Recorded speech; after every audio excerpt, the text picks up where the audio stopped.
Assalamualaikum warahmatullahi wabarakatuh. Selamat berjumpa kembali, teman-teman. Aku Arif Febrianta. Pada kesempatan kali ini, aku akan membahas mengenai uji hipotesis selisih rata-rata dan selisih proporsi. Jika pada video bahasan sebelumnya hanya menggunakan uji hipotesis rata-rata dan proporsi, pada video kali ini ada sedikit yang membedakan, yaitu ada selisih rata-rata dan selisih proporsi. Pada video bahasan kali ini, kita akan membahas mengenai dua saja. Yang pertama, uji hipotesis selisih rata-rata dan uji hipotesis selisih proporsi. Kita masuk ke dalam tahapan menguji hipotesis. Nah, uji hipotesis selisih rata-rata, jika teman-teman ingat kembali, uji hipotesis rata-rata itu dilambangkan dengan mu. Sedangkan jika ditambahkan menggunakan selisih, berarti ada dua eh, rata-rata yang digunakan. Artinya lambangnya juga menyesuaikan, yaitu mu 1 dikurangi mu 2. Nah, lalu untuk apa sih pengujian hipotesis ini? Kita record kembali. Dua populasi yang kita pelajari itu mempunyai rata-rata yang perbedaannya tidak berarti, atau apakah terdapat perbedaan yang cukup memberikan keyakinan kepada kita untuk menyimpulkan bahwa dua sampel yang diambil itu berasal dari populasi dengan rata-rata yang tidak sama. Jadi, yang pertama, penelitian yang memperlihatkan nilai rata-rata yang tidak berarti menyatakan bahwa sampel itu berasal dari dua populasi yang nilai rata-ratanya berbeda secara tidak signifikan, atau sampel ini diambil dari sebuah populasi. Yang kedua, apabila perbedaan nilai rata-rata itu signifikan, maka ini mengakibatkan bahwa populasi dari mana sampel-sampel itu diambil dianggap mempunyai rata-rata yang tidak sama, atau kedua sampel itu tidak berasal dari populasi yang berkelainan. Jadi, pada kesimpulannya, jika nilai rata-rata yang tidak berarti, berarti itu tuh berasal dari sebuah populasi yang sama. Sedangkan jika nilai rata-ratanya itu berbeda signifikan, berarti sampel-sampel yang diambil itu dari dua populasi yang berlainan. Selanjutnya, kita masuk ke dalam uji hipotesis selisih proporsi. Nah, ini juga terkait masih sama jika uji hipotesis proporsi kemarin menggunakan lambang pi, sedangkan jika ditambahkan uji hipotesis selisih proporsi, maka lambang juga akan menyesuaikan, yaitu pi 1 dikurangi pi 2. Nah, pengujian hipotesis selisih proporsi ini digunakan ketika terdapat dua buah perbandingan. Pengujian ini dimaksudkan untuk mengetahui apakah ada perbedaan persentase yang menyolok ataukah tidak antara dua kelompok yang sedang dipelajari. Jadi pada intinya itu, jika uji hipotesis selisih proporsi ini kita membandingkannya dengan dua buah perbandingan yang ada yang diberikan.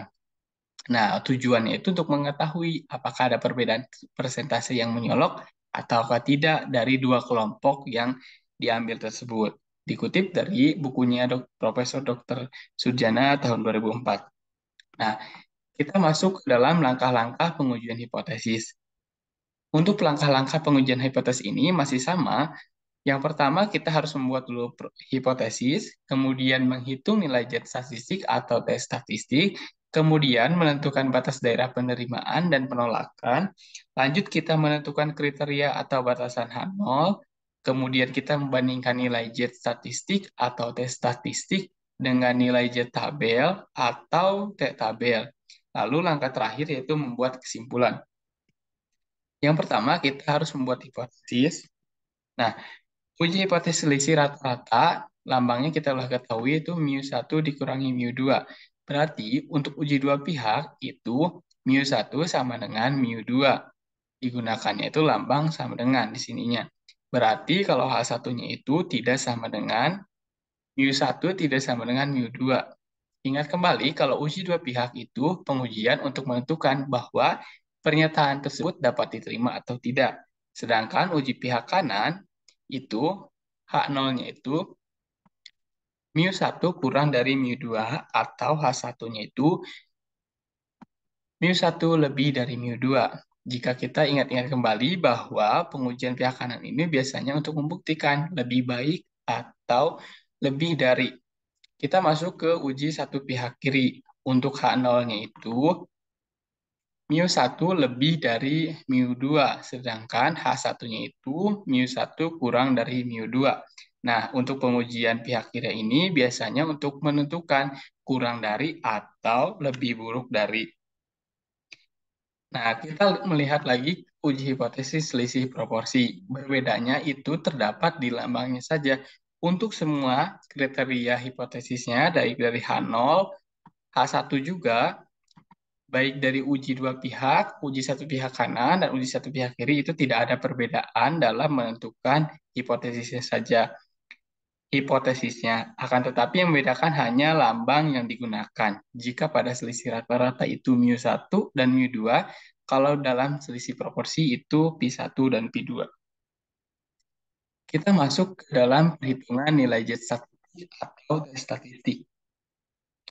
Nah, yang pertama, uji hipotesis selisih rata-rata mu 1 dan mu 2. Bila standar deviasi 1 dan standar deviasi 2 itu tidak sama dengan dan diketahui besarnya, kita menggunakan rumus yang ini. Boleh dibaca oleh teman-teman juga.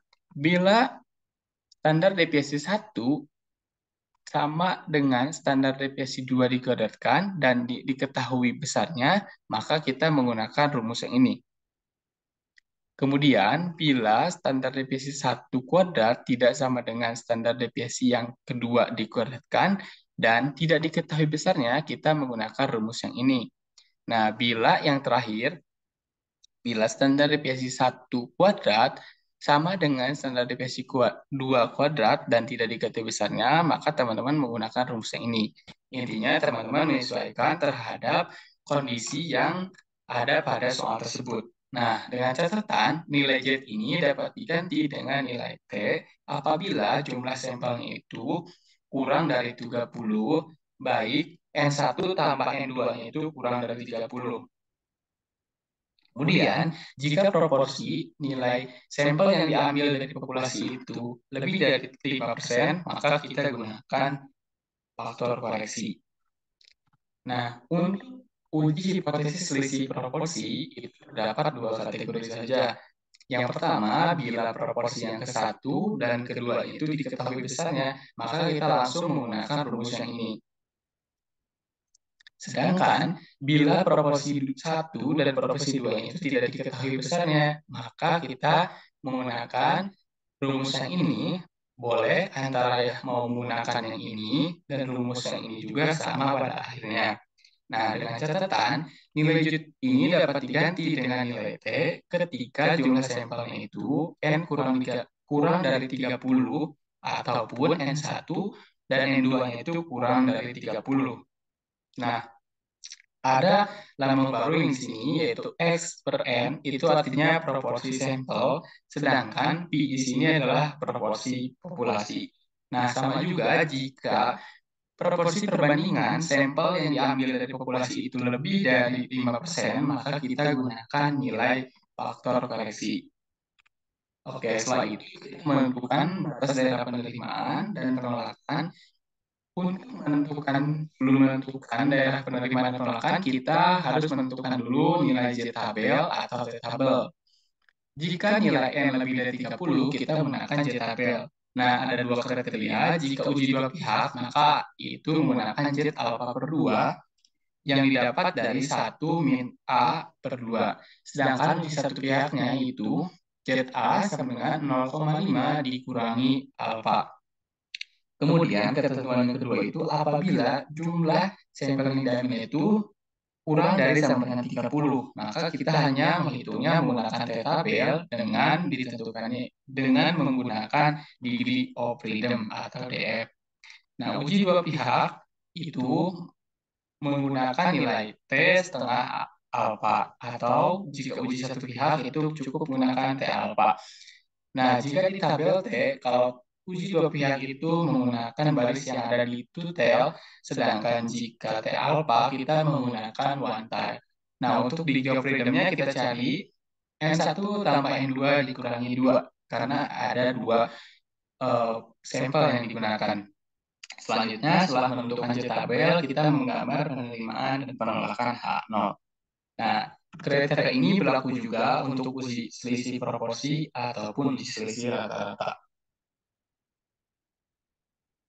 Selanjutnya, kita masuk ke menentukan batas daerah penerimaan dan penolakan.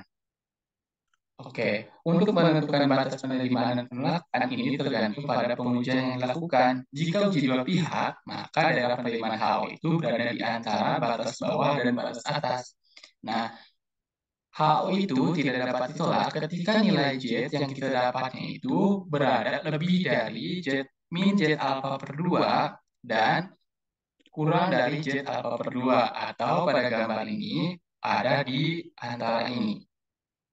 Sedangkan berarti sisanya yaitu ketika nilai Z-nya itu kurang dari min Z alfa per 2 ataupun nilai Z-nya itu lebih dari alfa per 2, maka itu HO ditolak.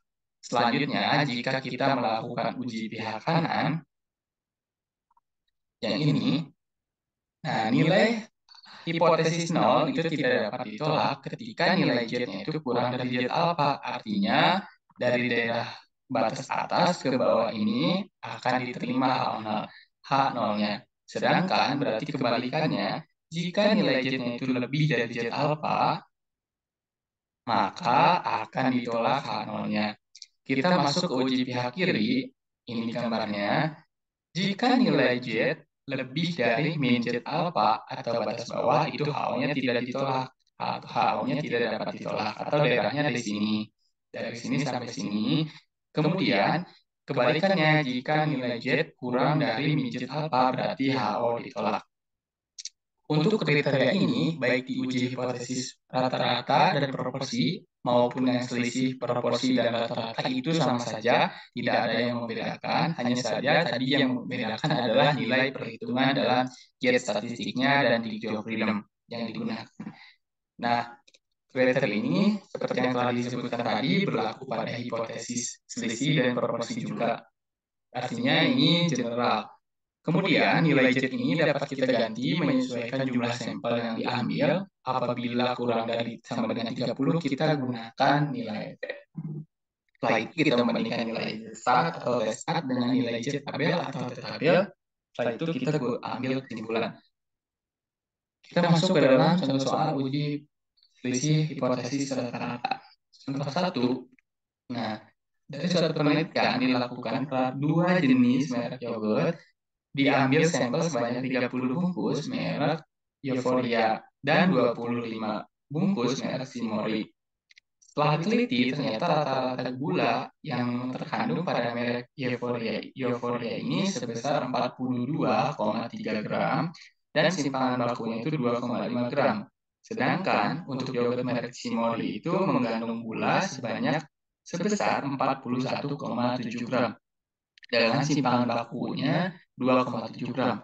Dengan tingkat signifikansi 5%, apakah dapat diambil kesimpulan bahwa tidak ada perbedaan kandungan gula antara kedua merek yogurt tersebut?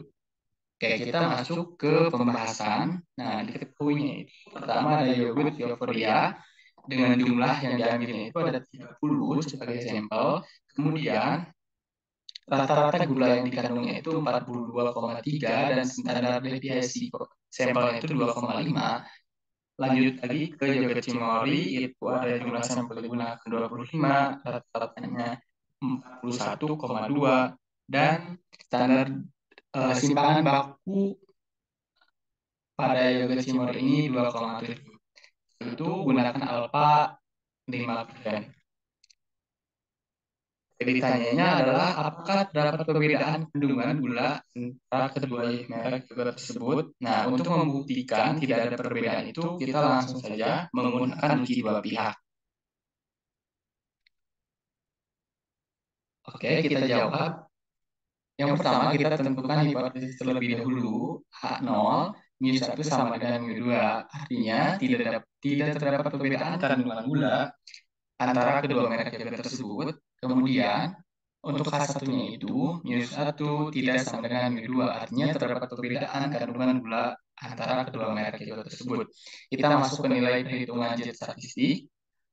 Oke, kita gunakan rumus Z X1 dikurangi X2 bagi, maaf, dikurangi min 1 dikurangi min 2 dibagi akar dari simpangan baku 1 dikuadratkan di bagian 1 dan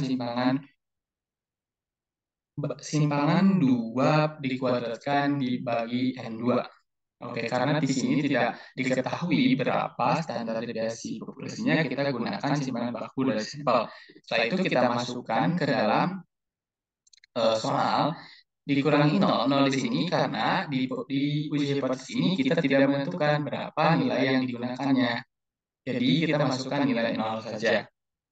Setelah itu kita hasilkan, kalkulasikan, dan didapat yaitu 0,8485847116. Setelah itu kita masuk ke dalam perhitungan tabel, karena di sini menggunakan nilai uji hipotesis dua pihak, maka kita gunakan Z alpha per 2, dan didapat nilainya itu adalah plus min 1,96. Setelah itu kita buat daerah penerimaan dan penolakan. Berarti daerah penerimaan HO itu akan berada di antara batas bawah dan batas atas. Oke, untuk kriterianya kita gunakan uji dua pihak. Apabila Z berada di antara lebih dari min Z alpha per 2 dan kurang dari Z alpha per 2, maka HO tidak dapat ditolak. Dan sebaliknya, jika Z lebih dari Z alpha per 2 atau Z kurang dari min Z alpha per 2, maka HO ditolak. Dari hasil perhitungan tadi, bahwa membuktikan 0,84 itu lebih dari min 1,96 dan kurang dari 1,96. Artinya HO tidak dapat ditolak.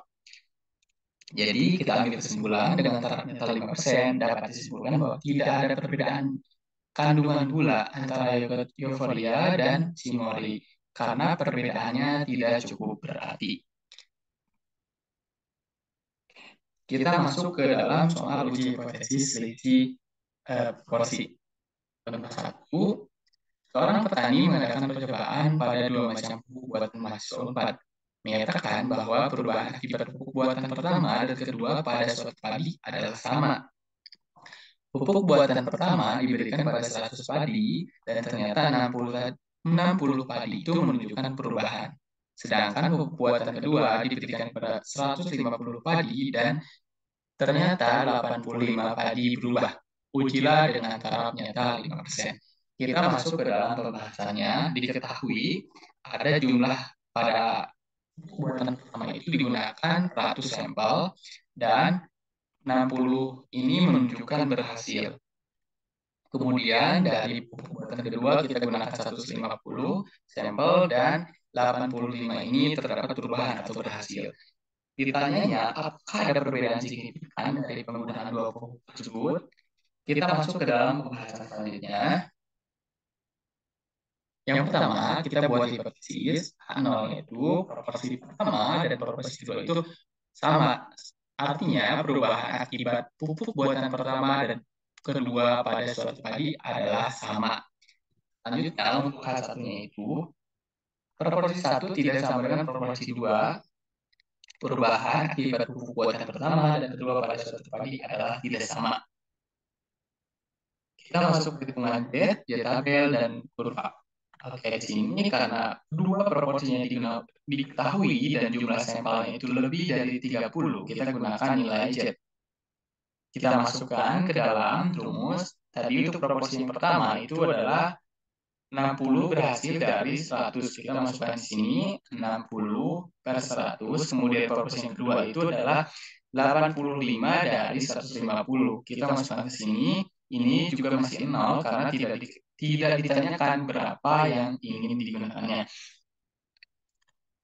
Kemudian kita masukkan ke dalam Oke, setelah kita masukkan kedua proporsi ini, kita bagi dengan akar dari proporsi pertama dikalikan 1 min 60 per 100. Artinya, jika teman-teman lihat, ini peluang berhasil.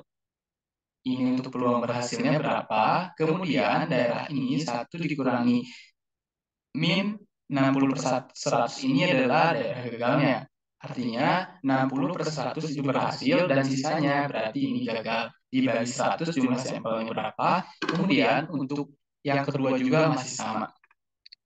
Setelah kita hitung, kalkulasikan dan dapat hasilnya itu 0,5246.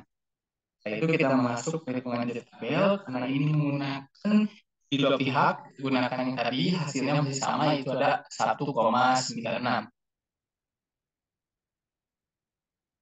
Kita masuk ke daerah penerimaan dan penolakan. Nah, untuk batas bawah ada di min 1,96 dan batas atas ada di 1,96.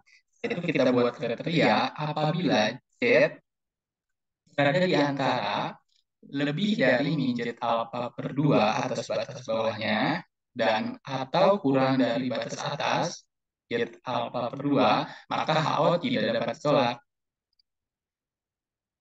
Kemudian sebaliknya, apabila nilai Z lebih dari Z alfa per 2 atas batas atas, ataupun Z kurang dari batas bawah, atau Z kurang dari alfa per 2, maka ini ditolak. Kita dapat perhitungan bahwa 0,5246 ini berada di antara lebih dari 1,96 dan kurang dari 1,96, artinya HO tidak dapat ditolak. Setelah itu kita buat kesimpulan. Jadi dengan taraf netral 5% dapat disimpulkan bahwa ternyata perubahan akibat pupuk buatan pertama dan kedua pada suatu padi adalah sama dapat diterima karena tidak terdapat perbedaan yang signifikan. Oke, mungkin segitu dari pembahasan video kali ini. Saya ucapkan kembali terima kasih atas waktu yang disempatkan untuk menonton video pembelajaran.